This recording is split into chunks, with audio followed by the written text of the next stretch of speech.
Welcome to Banyan Books, Branches of Wisdom, celebrating the joy of bright ideas and heartful lifelong learning. Branches of Wisdom is a series of intimate conversations with the world's most influential authors and visionaries. We explore spirituality and the human mind, ecology and culture. Most episodes are recorded with a live audience. You can join our live events and submit questions to your favorite guests. Check out our upcoming schedule at banyan.com. Since 1970, Banyan Books has been a rich oasis at the crossroads of wisdom and philosophy, offering resources for humanity's evolving paths. We're a locally owned, independent bookstore in the heart of Vancouver's Kitsilano neighborhood. Visit us in person or shop online at banyan.com. Please subscribe, follow, like, and leave your reviews for the podcast. And now, enjoy.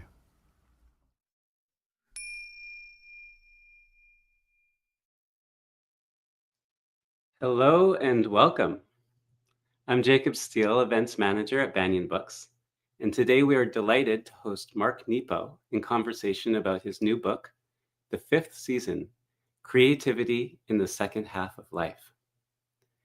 Before we begin, I'd like to acknowledge that while today's audience joins us from around the world, Banyan Books is located on the unceded territories of the Coast Salish peoples, including the territories of the Musqueam, Squamish, and Tsleil-Waututh nations. If you enjoyed today's event, please consider making a donation through the PayPal link in the video description below to help keep our programs be free and accessible for all. Mark Nepo welcomes your questions. Feel free to type them into the chat at any point during the event, and we'll get to as many as we can in the latter part of the conversation. Some words about Mark Nepo. Mark is a beloved poet, philosopher, and spiritual teacher with more than 40 years experience in poetry and spiritual writing. He's a #1 New York Times bestselling author. He's published 27 books and recorded 19 audio projects, with his work translated into over 20 languages. He's been named one of Watkins' 100 most spiritually influential living people and is part of Oprah's Super Soul 100. And you can learn more about his work at marknepo.com. His new book is The Fifth Season, Creativity in the Second Half of Life. There's the book cover. And it's an extraordinary new book. He invites us to see the latter chapters of life not as decline, but as a season of integration, creativity, and clarity. It's a meditation on how aging can bring new wisdom and beauty. So it's a really great honor to have him here with us today. And actually, we were going to go, now give us a minute here, because he was to be in conversation with Joel Fotinos, and Joel had not arrived, so we were going to have just me spontaneously do the interview, but it looks like he's here. We'll see if he can connect properly, because there seems to be, so give us a few minutes here with some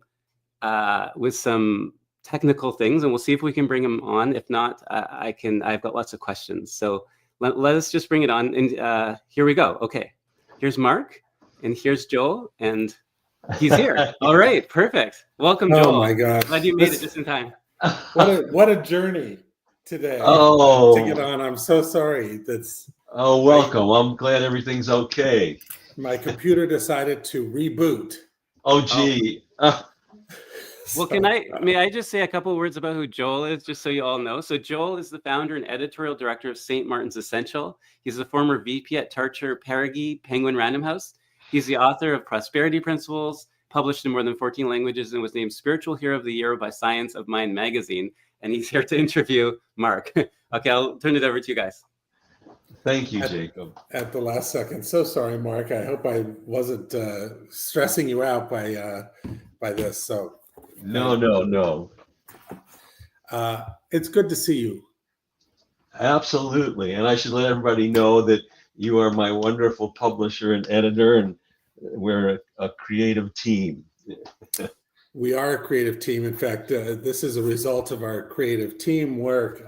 Your book, The Fifth Season, is not just a fantastic book, but it's like selling like hotcakes. We're already in a second printing, and it is doing incredibly well. In fact, I think it's your fastest selling book in years. I mean, all of your books do well, but this is like going crazy. People are going crazy for it. I would ask you, I have my own recollections, but how do you remember the kind of the genesis of this project? Well, I've always used my own life as a personal case study for the common choice points and thresholds that we all go through. And so now that I'm 74, I am in the continent of aging, so it was just very natural to explore that. And so looking into this, much like in my earlier life in my 30s, as you know, when I almost died from a rare form of lymphoma. Right. And so I've learned that both suffering and aging are not different territories from quote normal life.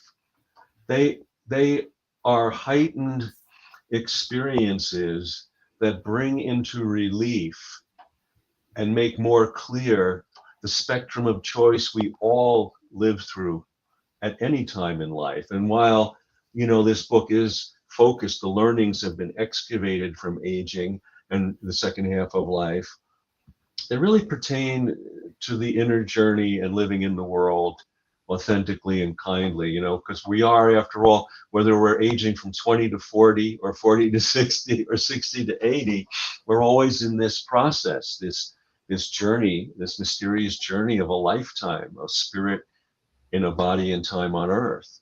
Yeah.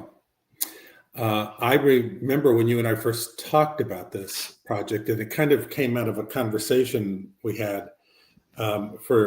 For those of you listening, when Mark and I get together, it is like this energy supernova, and 3 hours feels like 2 minutes, and we really got into it. And I wish I was looking for it earlier. I wish I still had that sheet of paper that we were drawing, all of Yes. the notes from. I'm curious why you think. I mean, this book, all of your books do well. This book is really connecting in such a profound way, and I'm curious to hear why you think this book is really connecting with so many readers at this time. Well, I mean, I don't know, but I think as within all my books, let me back up and say, because of course the Book of Awakening years ago has so connected with people. And, I mean, I do my all to do what I can to bring the work. But I think why these two books particularly connect is that their thresholds to not my work, the work. And those are the places where when we share and this is what I try to make a safe, heartful place in all my teaching circles, is when we share deeply and authentically from our particular journeys, we touch into the common center of everyone who ever lived. And though the details may be different, we are suddenly companions on the journey. And I think there's such it ebbs and flows, but in our age, there is such a loneliness. There is such a thirst for true companionship that, any kind of cup of true water is really quenching. Yeah. I'll give you my 2 cents of why this is connecting. That was the poet's version of why it's connecting. I'm the publisher version. I think it's connecting truthfully because I feel like when people enter at a certain point in their lives, and as you mentioned earlier, it's not really the number age. You can enter this stage at any point, but at a certain point, when you stop looking for your standing in the world and you start looking for your meaning in the world, there's not a lot of great content out there that really helps explain it in a way that gives people an understanding of, what life is about. And I feel like this book does it. We put on the top the headline on the back. What does it mean to age? And I feel like there's a moment in people's lives when they reach that moment of, I'm going to stop striving, and now I'm going to start meaning. And what does that mean for me? And this book really connects to that. Would you agree with all of that? Yeah, thank you. Thank you. Yeah, absolutely. And I think, through my own journey, I kind of was jump started into that during my cancer experience in my 30s. I, as a young man, a driven young artist, I so was hoping, in a meaningful, way, that if I could work hard enough, maybe I would write maybe a couple of great poems. Well, and then all of a sudden, I was upside down, inside out in a hospital room with cancer. Forget writing great poems. I needed to discover true poems to help me live. And now that I'm blessed to be here in my 70s, I want to be the poem. And the books are the trail of that. And I feel like it's not just about writing words on a page, because to me, as we've talked, poetry is the unexpected utterance of the soul. Right. And the words give us a doorway into that sacred space. And I think it is so true that whatever it might be, at some point we are all given the chance to be dropped into the depth of life. And it doesn't have to be life-threatening or illness. It can be wonder, joy, surprise. And often it's the slow opening of time, which is aging. Yeah. I mean, yeah. And I remember in our conversation, when we started talking about this, I said, oh my gosh, this topic is right on time for me. And so I like to publish books that I personally want to read. I wanted to say, I'm going to ask you in a second about the title. But before I do that, I just want to clue readers in and listeners in. This is classic Mark Nepo. These are short chapters that each have wonderful stories. And this is not like heavy academic, reading where you have to decode everything and all of that. These are just the most wonderful, life-affirming stories. And at the end of each story, Mark gives you, some ideas of how you can embody it. And the book itself is divided into a few sections. Living a creative life, following the thread, nothing or everything, keeping your oar in the water, and the awaiting simplicities.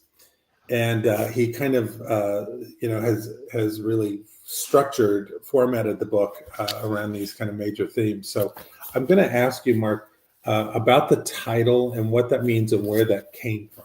Sure. So the fifth season in Chinese lore is this time of year, August, September, when the light is gold and it has a different cast and things seem really essential. And so Chinese sages quickly took that as a metaphor for the fifth season of life, that aging is and this is the time when things are integrated, when things that are false or no longer useful or serving fall away, when we face ourselves, when we love ourselves.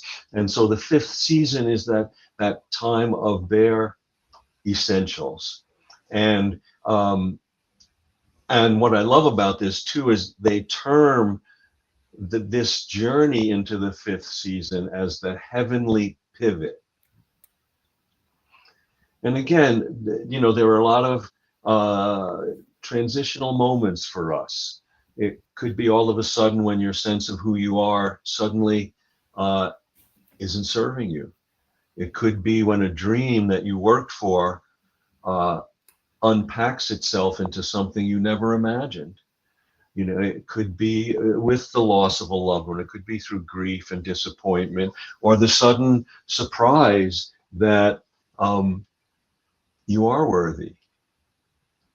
And so all of the, you know, whatever it might be, how do we lean into, and this leads, Joel, to one of the lessons that I've been learning as I'm aging, and that is that I think aging requires us to learn and practice a whole new set of skills. And one of them is, we all know that the physical limitations, the things that start to come on to us can be debilitating, they can be annoying. We have to accept physical limitations. And if we don't open ourselves to the evolution of the inner life, then that acute physical realm will take over everything. And so it's not like, oh, let's rationalize, let's turn away, let's cheer up, let's look for, no, it's that if we open, because across a lifetime inwardly, we are deepening and expanding. So if we stay open to that, then the two work together. And then it takes the edges, it doesn't eliminate, but it can right size the physical journey. And I can give you a very simple example. As you know, this last year, a year ago this time, I was approaching major back surgery. A year ago, I couldn't put on my socks, and oh, I'm so blessed. I feel great. My back is better. And one of the things that during this time, because I'd never experienced chronic pain, it was about 10 months. And so my heart goes out to folks who, I was blessed to find a way out of it. But oh my God, for people who can't. So during this time, I was sitting right here in my study. It would take me 20 minutes to get up the stairs, but I still wanted to be here, not to produce things, just what you were saying, not to strive, but because being in this space has always been inner medicine. And I needed that to right size the chronic pain. And even more particular, so I would sit in this chair and I had pain and I had fear, but I had to say also, and this is part of a new skill, okay, not everything in this life is afraid or in pain right now. I don't want to deny what I'm feeling, but what is the nearest thing to me that is not in pain and that is not afraid? Even this floor, even the ceiling above me, or the sky that's above the ceiling, or the ground that the house is built on. And so how do we, again, hold both? So it's not going to take away my pain, but it will right size it. That I know that I stand on something solid and safe. I want to make clear to also people listening that the subtitle of the book is Creativity in the Second Half of Life. And this is not creativity like the artist's way type creativity. We're not talking about you learning how to paint as you get older. That's really not what this book is about. It's more like creative living, or finding a way to live creatively as we grow older. But it's would you agree with that? Absolutely. And so as we move to that, I think that what I'm really inviting here is that your life is a work of art. And by inhabiting it, by being authentic, that means being open and truthful about all your moods as a human being, joy, agitation, whatever it might be. And how do we, and this gets to the life of expression, regardless of what it produces. John Ruskin, in the 1700s, the English critic and watercolorist, he said, the reward for a person's toil is not what they get for it, but what they become by it. And so in that spirit, we are asked the longer we go, to come alive by giving our all to what's before us. So, and this gets to dreams. Dreams are wonderful things, and we all know a lot of dreams don't come true, but that's not the point. That's our obsession. All dreams are guesses, really. And so then we fixate the guess, and then if we say, if I don't achieve it, then I'm a failure. If I do achieve it, I'm a success. But we give our all because often dreams don't come true, but they're really, I have found, kindling for the fire of aliveness. And so while they don't come true, sometimes by giving my all, I come true, you come true. And that's more important. Yeah. So how do we come true and stay whole and stay loving and useful? Yeah. Well, I was going to ask a different question, but you just sparked. So, you mentioned earlier that you are 24 years old, I think you said, plus 50. How do dreams, when we talk about dreams, you're not talking about sleep dreams, you're talking about aspirations, goals, ambitions, goal. Yeah. How have your dreams changed in the last few years, and what are your dreams now? I'm curious. Yeah. So this will lead into another skill, I think, that we're asked to embrace as we age. So, I think after my cancer journey, just to back up, all those years ago, as I said, I was a driven young artist first.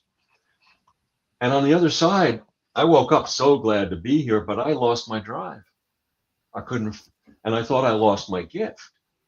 And it was disorienting for good 6-8 months. And then I realized I hadn't lost my gift. I was now drawn to things, not driven. And things deepened and became more joyous. And the image that helps convey this is like a river that's rushing against its banks, and it's strong and it makes a lot of noise. But when it reaches the mouth of the sea, it doesn't disappear. It joins the greater whole, and that current is still there, but it's quieter. And I think this also happens as we move, as you said earlier, Joel, from striving to immersing, from yearning to meaning. And so it's, the difference between, and this is also archetypal, the story of Icarus. He wants to be the sun. He wants to eat the sun. And it's enough to just be in the light. It's enough to just be in the light. So this goes back to what I'm dreaming. Of course, early on, like any young artist or writer, I was, a little insecure. Am I really going to finish a book? But obviously I know I will. And at that point, it's not really about achieving or accomplishing. It's about staying in the river.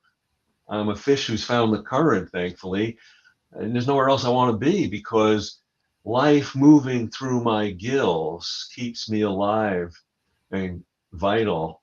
And that might be a good metaphor for living a creative life. And of course, each person has to know themselves intimately enough to know what their water is.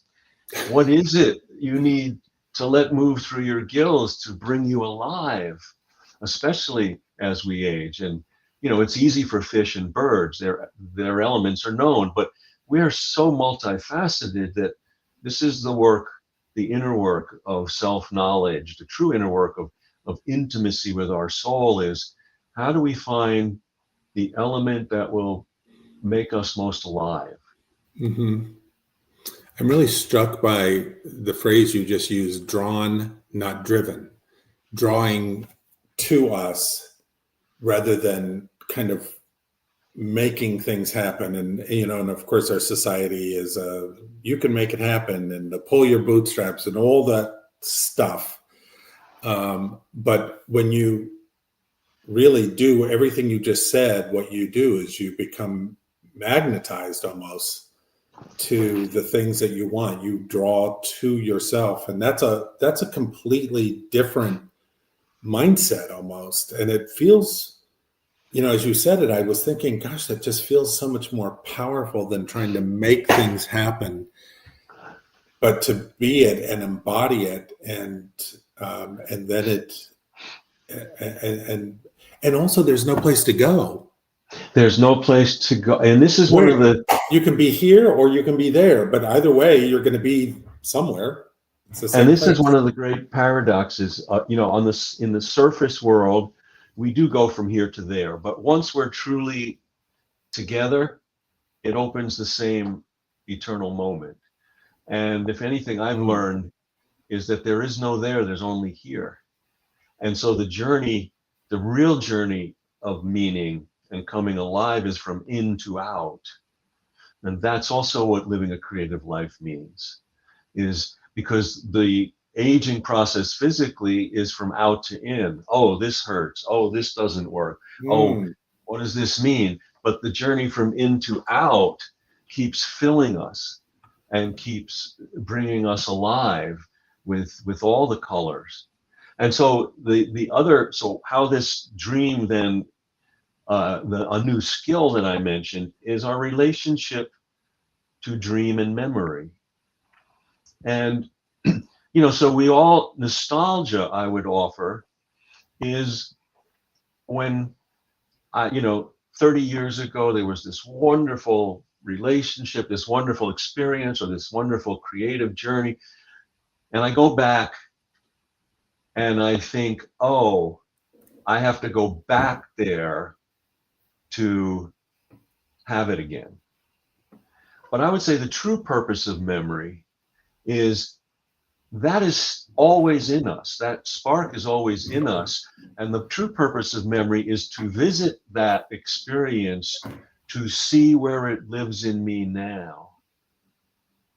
And the same thing with dreaming. Sure, I dream, we have books that we're planning together and all kinds of things. And at the same time, I'm not deferring my aliveness for when that gets accomplished or created. I'm touching into what that speaks to my heart, so I can also trace where it lives in me now. So especially as we age, the true purpose of both dream and memory is to bring us more alive now. Oops, sorry. More real life. My son popped in for a second. Oh, that's okay. Sure. Yeah. So I loved, by the way, for people listening, this is what it's always like. Mark and I have had many conversations. This is what it's always like, where he'll say something and I'm like, right. And then there's something else, right. And I want to talk about all of those things. You said something so fabulous about, as we're aging, it's, how did you say it about life happening from in to out, and that the physical experience is from out to in. Out to in, yes. That's so interesting. And so this book is like really a key, because I've noticed that sometimes when people reach certain ages, they really forget that other part of the outward part, because they're so focused on what happens outward in. And I love that in this book, you really talk about how, keys that people can, not keys, that's not quite the right word, but really key ideas, maybe is the idea of how people can open themselves up to life now, not, as you were just saying, not life when, but life now, which I guess then introduces life when, in a way. Well, I think time. I think that, and this is one of the paradoxes also, that as we age, of course, like, yeah, I'm 74. I really, I hope to live to 100. Nobody knows, but even if I do, there's more years behind than ahead. And so how do I, so I can take that in. There's a lot of ways I can take that in. Fear, I'm going to die. I won't be here anymore. Okay. But that is only one of uh, many life currents in the great mystery. And if we do not take the time and heart space to open ourselves to all of these streams, the fear will take over. I use a metaphor, as you know, in the beginning of the book, of a meteor, and that a meteor, very few meteors make it to Earth. As they move through the atmosphere, more and more of the meteor flakes off, but it gets brighter and brighter till all that's left is light. And I feel like that describes the journey of a spirit in a life on Earth over the span of a lifetime. Now, nobody likes the flaking off. My back surgery was part of flaking off, and I was bandaged back together in a good way. But I'm brighter for every year that passes.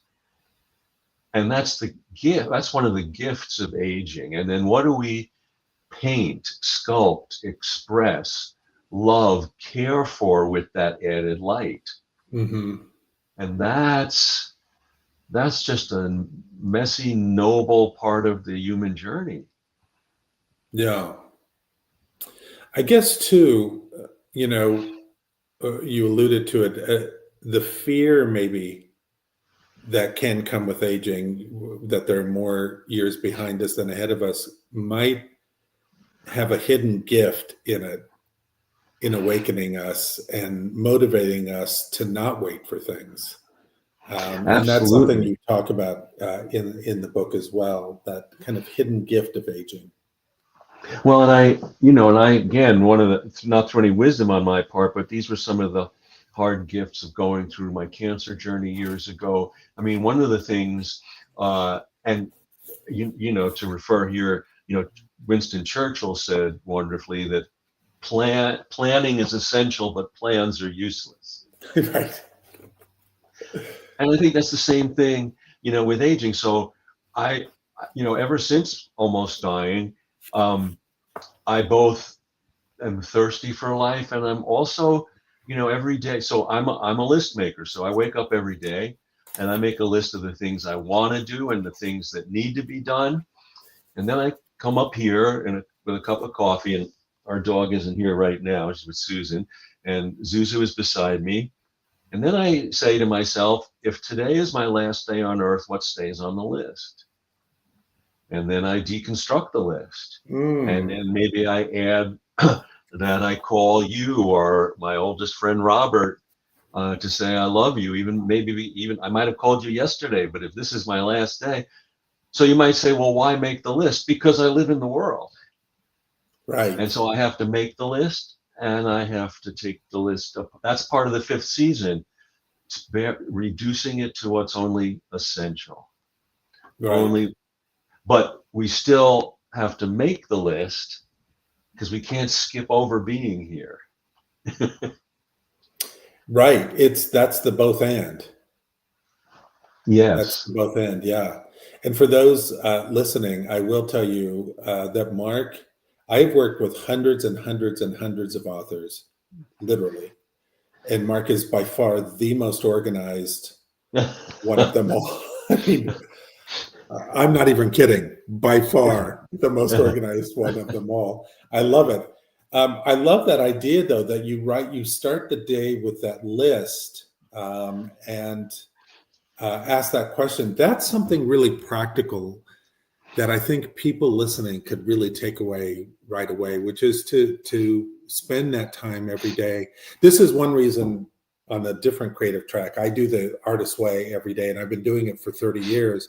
And when you do the morning pages first thing in the morning, and you kind of empty out all of the crud that you wake up with, the fears and the wonders and the gotta do's and all that stuff. And when you empty it all out, then what's left is, oh, what's essential for me today? And what do I want to do? And so I love that for that. And I feel like you just said that in one simple little practice, which is make the list. And if I die today, what's the most important thing, And so that's also a great example of what you're sharing too. Both are good examples of what we're saying about living a creative life. Because living a creative life, we have to express in one way or another. It's how the heart breathes. The way we have to inhale and exhale with our lungs. Well, the heart inhales by feeling and perceiving, and then we exhale by expressing. And that could be by, it doesn't have to be by writing or by speak. It could be by gardening. It could be by listening to your oldest friend. It could be by stamp collecting. Just anything you put your full heart into. And what it does, as you said, the artist way does as well, is it clears us out so that we can then be not only an integral relationship, but it clears us out so that the aliveness can come through us. It's just how like the arteries to the heart, we all know full well can get clogged, and then the heart labors and can even be damaged. Well, emotionally, the emotional and spiritual heart, if we don't express and process all that living brings to us, then the emotional heart will labor, get clogged, could even get damaged. Right. And that, so this is also part of living creatively. Yes. Wow. I mean, in that way, a book like this, and this book in particular, becomes the most practical book as you live, because it reminds me, I won't put it to you, it reminds me or the reader to do just what you said, to kind of live in that space of inhaling, exhaling, not just literally, but metaphorically. And that creates a life well lived. And gosh, that's what we want, right?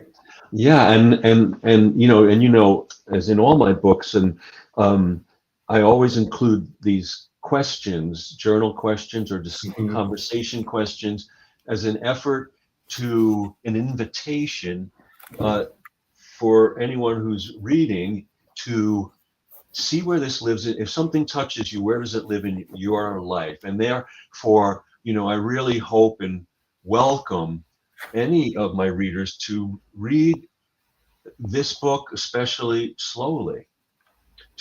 That's why I also am so intent on short chapters, to try to crystallize small doses of what matter, so that you can be with that and then live some, and then come back and be with it and live some. And that rhythm allows, because when we journal or when we express, it's not all for the writing. That is a place where we maintain our ongoing conversation with life.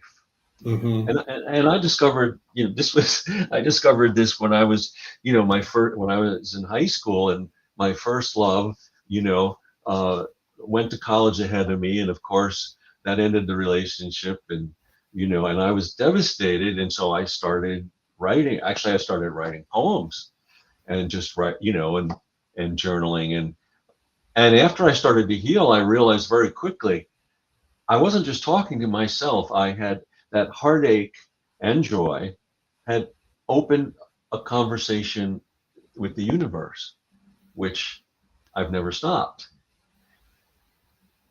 Right. Yeah. Well, no, you haven't stopped. In fact, if you guys knew how many books we had planned in the future after this one, you continue to do that. let me ask you this, or let me suggest this. Your books are always, you're a poet. And so your books are always filled with stories and poetry and all of that. I wondered, I was trying to think of what would be the best poem from the book that maybe you could read to people. And I don't know if there's a favorite for you. I was thinking maybe Pirouettes, which is, if you have the book in front of you, page 133 in the book. This is not a book of poetry, but he does interweave some bits of poetry here and there throughout the book. And this one is a really great one. Also, View at 70 on page 196 is also particularly good. Those were the two I came up with. But is there a poem maybe you could read and part Sure, two? of course. Then can you talk about the role of poetry in your writing of these kinds of books? So, well, let me read the poem first. This is Pirouettes. Some days the simplest tasks seem weighty and endless. Make the bed, tuck in the sheet, make the coffee, stir, drink, find the bills, pay the bills. Some weeks the days blur.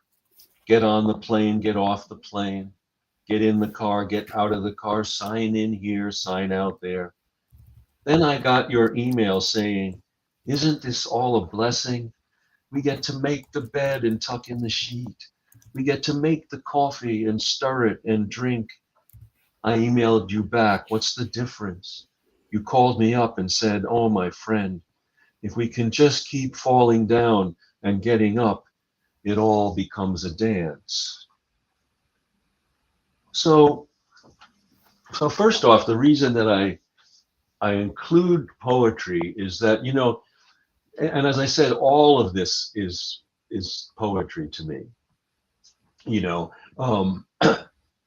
because poetry is the unexpected utterance of the soul. So in paragraphs, it's a large canvas, and in poems, it's a short kind of concentrated window into meaning. And so I just use them like different tools. So I insert them when they can speak, more pointedly. So that poem really raises something that affects all of us, but it also speaks to this constant weight and lightness of being alive, which is more acute as we age. So, we all have these days. Oh my God, I got to make the bed again. I got to do the dishes one more time. And it feels like a burden. Now, these are not deficiencies that we are ever going to eliminate, because, as in the poem suggests, on another day, we realize what a blessing it is. I'm here. It doesn't have to be this way. I get to make the bed. I get to go out and buy things to feed my loved ones. So the question is, how do we live with both? And another skill in aging, and really in life, no matter where we are, how do we remember the lightness and the blessing when it feels weighty? Mm-hmm. Because both are true. And, this is, you've all heard the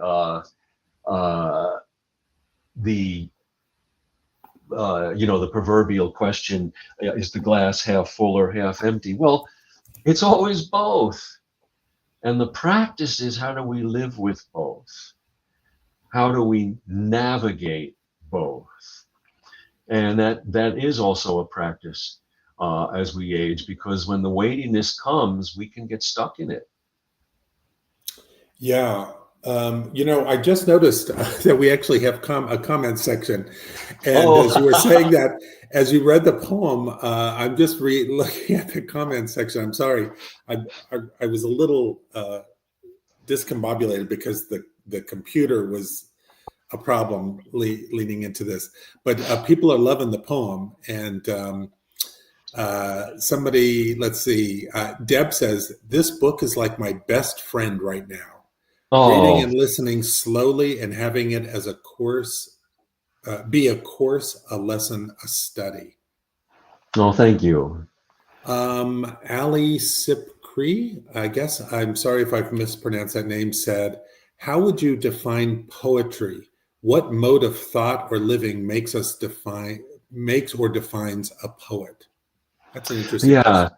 Yeah. And again, I go back to, it is just as we make our lives are the work of art, living authentically, kindly, honestly, to the many fluid changes in life is the poetry of heart that makes us creative. And so Mm, the words are the trail of that embodied devotion, And so I would say what makes us a poet is showing up, holding nothing back, facing what is ours to face, and giving our all, which is very much like holding nothing back, but that's on the not withholding, but giving our all is totally going in the other direction. And so for me, especially when I'm struggling, the act of a pure act of poetry for me is to give my full heart's attention to the nearest piece of life before me mm, until it becomes my teacher. right. Until Right.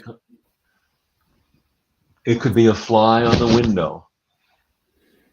I mean, again, this is life lived at a different frequency than kind of the world around us, I think, which tells us we have to be the best, be the most, be the strongest, be the richest, be all those things.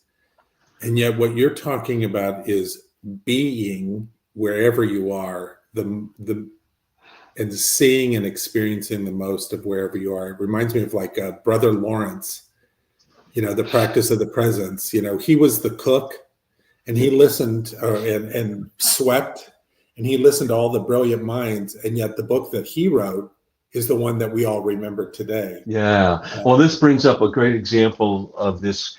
Back in, 2004, I attended and spoke at the World Parliament of Religions with a group of people, and these are huge things, 6,000 people. It was in Barcelona that year, from all traditions, all kinds of things. So, and the thing that touched me the most, the teaching I was meant to go for, was that the Sikh spiritual leaders, they said, no, that's fine. We don't need to speak. You can have all the spots.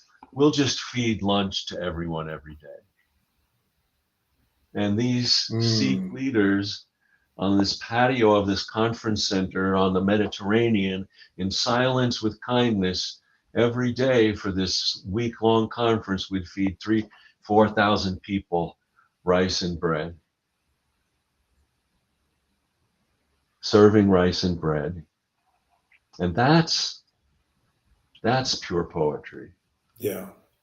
That's living poetry. Yes. Yeah. Yes. I mean, Thich Nhat Hanh has the famous thing about brushing your teeth, and when you brush your teeth, brush your teeth, nothing else. And so let me go back over here. Somebody who is on here called Help Me See Podcast said, and this was earlier on, but it fits in perfectly now. Do you believe time is a prerequisite to the phase of work? I'm not in the second half of life yet, but I'm feeling deterred from striving and almost don't know how to be with it yet. Oh, that's a wonderful question. No, Yeah. time is not a requisite at all. I mean, this is as in my own life, after I almost died from cancer, I have felt 8 and 80 ever since, and it's not just difficult things, but this is the difference between, revelation is the transformative moment that's often inexplicable, that causes us to say, why am I striving? I no longer find meaning here. So these things will happen, and we have to be ready for them. We can't orchestrate them. And I think that time and effort is revelation in slow motion. Say that again. Time and effort. Time and effort are revelation in slow motion that Ooh, we do just by living wherever you are. Wherever you are, it brings us into this. So that you don't have to wait to be 74 to enter these deeper currents of living.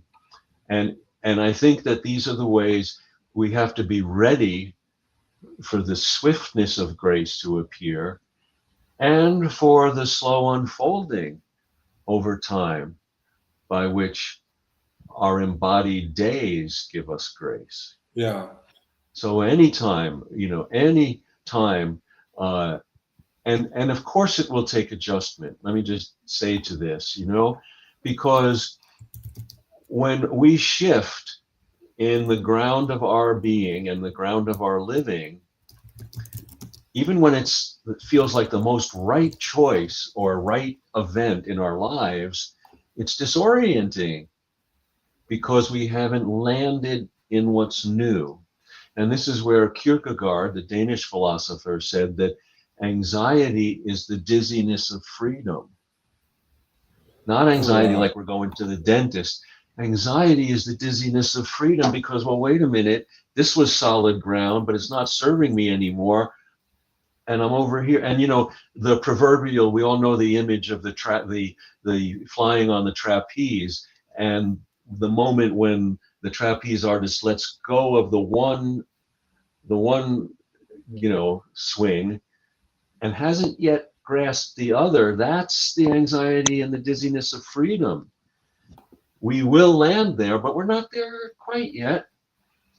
And this often is the threshold to aging at the later time of life, or really at any time of life. And I think the person who just asked this wonderful question is in one of those.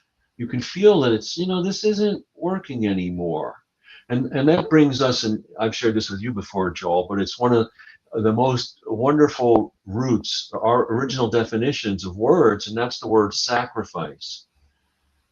The original definition of sacrifice is to give up what no longer works, Right. in order to stay close to what is sacred. Yeah.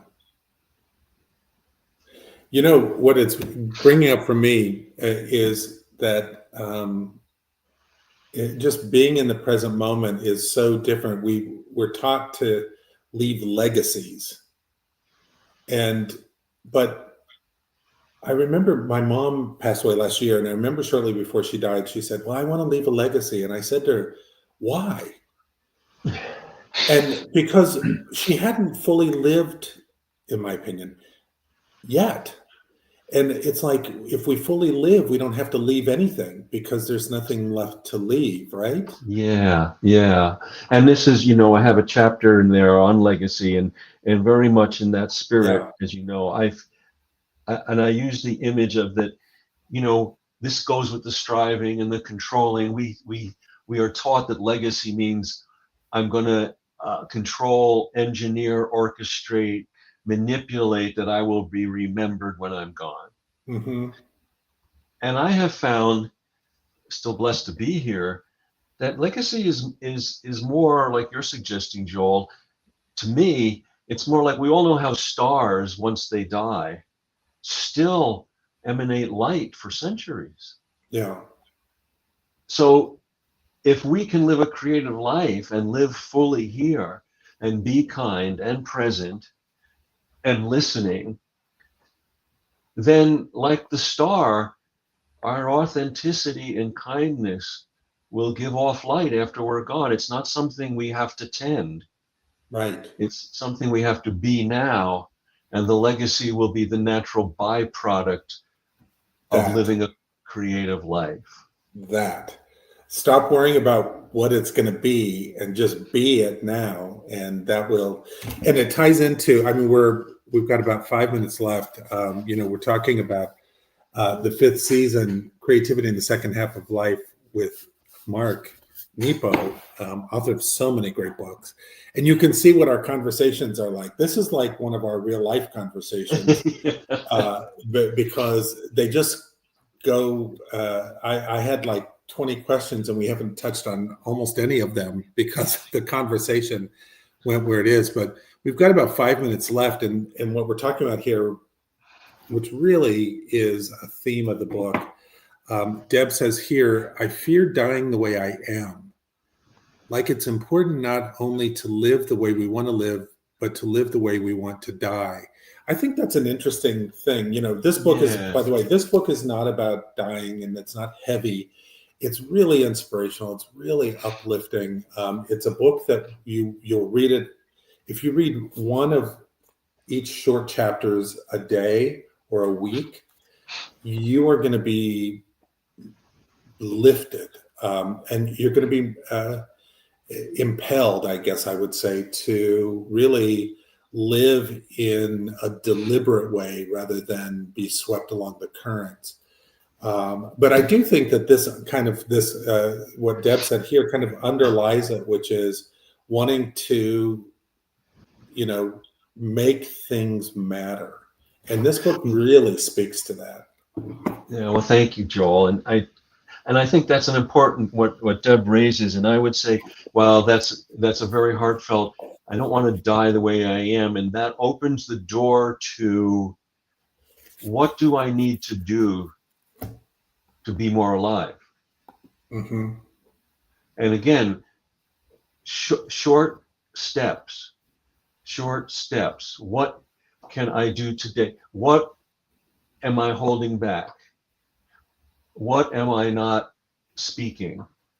What am I not immersing myself in? Because the word trust literally means follow your heart. How am I not following my heart? Because these are every question opens a practice. And so that question that Deb asked and the other ones that I'm offering, they open a practice. And I would also say that the conversation that we're having, to be in conversation authentically, is life-giving. And so I would invite you to read this book with a dear friend. Oh, what a great idea. Yeah. This would be a great book to read with a friend, your spouse, or somebody, that you share these kinds of ideals with, and to spark each other and open each other up. And as Mark mentioned in the book, he ends each chapter with questions to walk with. And these are questions that you could ask each other and help each other. And sometimes when you do a book like this with each other, you can sometimes help people see their own blind spots. But I also, I can be literal sometimes. And so when you say questions to walk with, I like to walk. There's a reservoir near my house. And it's like, take one of these questions or a couple of these questions and then go walk it, and really let the answer come to you. This is that kind of book. This is a book that really opens you in such an amazing way. Mark, I wonder, we're down to 2 minutes. I wonder if this might be good for you to read the poem on page 196, View at 70, because I think it kind of brings a lot of this together. Oh, sure. View at 70. I'm standing on a bridge near the top of a mountain, looking back at the winding path that took years to climb, and there, below, the chasm I thought I'd never cross, much more beautiful on this side of the rise. And in the vastness that seemed like heaven on the way up, all those I've loved and lost. And in that pocket of fog that seemed like hell when I was in it, the truth in all things I sighted on the way that kept me going. I could lean on this bridge forever, but for the view the next step will bring. That's wonderful. That's wonderful. I mean, you guys, you can see why I so love working with Mark and being friends with Mark. And he's this way 24/7. He's not one of those authors that's this way in front of the camera and then behind the camera. Well, You're this way. And somebody, Charlotte said, this was a wonderful and very inspiring conversation. Joan says, Mark, you've changed my life forever. So excited about my next chapter. Adventure awaits. And there's lots of gratitude for you and the work that you do and all of that. And I get to see you a week from tomorrow in person for our next conversation. Yeah, and I with you, Joel. I with you. Really quickly, before we go, if we can just take one more minute, which is, can you just give people a little idea of what's coming next for you? Because you've got something very exciting next. Oh, yeah. Well, both in terms the next book that will come out next spring, I think, or summer, right around there, is called The Language of the Soul: How the Words You Choose Shape the Life You Live. And this is a book that really, and we could go off, but let me try to say succinctly, I've always been interested in the origin of words, not because I'm a word geek, but because words, like stones and trees and rivers, they erode over time. So often, more often than not, going back as far as we can to their origin gives us tools to live with.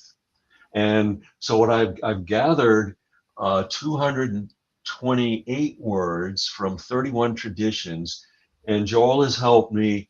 We don't want it to be a glossary or a dictionary, and so we've shaped it into a companion that's organized archetypally, with life choices, but also with a conversation through history and our times through stories wrapped around all these word clusters. So we're working on that together now. Yeah, I'm very great. excited It about fits it. in. It fits in as a companion to this, and that the words we choose matter.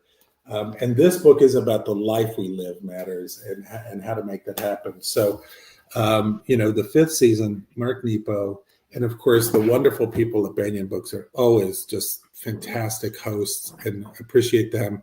Yeah, And thank you, Jacob. Apologies again for coming in late, but it ended up being great because I had a very formed set of questions, but this allowed the conversation to just be what it was. And people are so appreciative in the chat. So thank you so much. Yeah, and thank you everybody everyone. who showed up and are listening to this.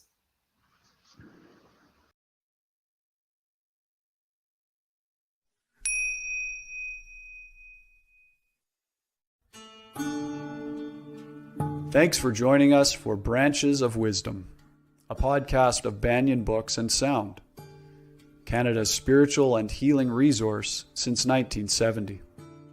Our podcast producer is Jacob Steele.